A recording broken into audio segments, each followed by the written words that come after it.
ইসরায়েলের রাজনীতিতে নতুন করে বিতর্ক তৈরি করেছে একটি জনমত জরিপ।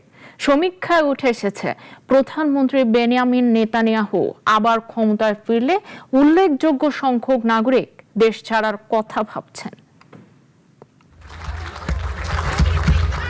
ইসরায়েলের প্রধানমন্ত্রী বেনিয়ামিন নেতানিয়াহু আবার ক্ষমতায় ফিরলে দেশ ছাড়ার কথা ভাবছেন প্রায় 23% নাগরিক। এমন তথ্য উঠে এসেছে দেশটির গণমাধ্যম চ্যানেল 12 পরিচালিত এক নতুন জনমত জরিপে।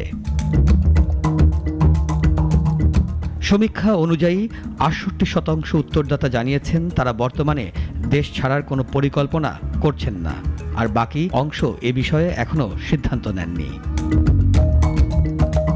জরিপে আরও দেখা গেছে নেতানিয়াহুর নেতৃত্বাধীন জোট সরকারের সম্প্রতি পাশ করা একটি বিতর্কিত আইনের বিরোধিতা করছেন প্রায় 67% নাগরিক। আইনটির মাধ্যমে তাওরাত অধ্যয়নকে বিশেষ সাংবিধানিক মর্যাদা দেওয়া হয়েছে। একই সঙ্গে সামরিক বাহিনীতে বাধ্যতামূলক যোগদান এড়িয়ে যাওয়া কট্টর অর্থোডক্স ইহুদিদের জন্য আইনি সুরক্ষার ব্যবস্থাও রাখা হয়েছে।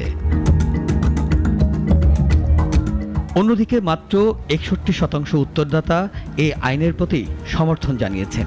বাকিরা এ বিষয়ে কোনো মতামত দিতে চাননি। রাজনৈতিক বিশ্লেষকদের মতে বাধ্যতামূলক সামরিক সেবায় ছাড় এবং ধর্মীয় বিশেষ সুবিধা নিয়ে সরকারের এই পদক্ষেপ সমাজে বিভাজন আরও বাড়িয়েছে। এর প্রভাবেই নাগরিকদের একটি অংশের মধ্যে দেশ ছাড়ার প্রবণতা তৈরি হয়েছে বলে ধারণা করা হচ্ছে।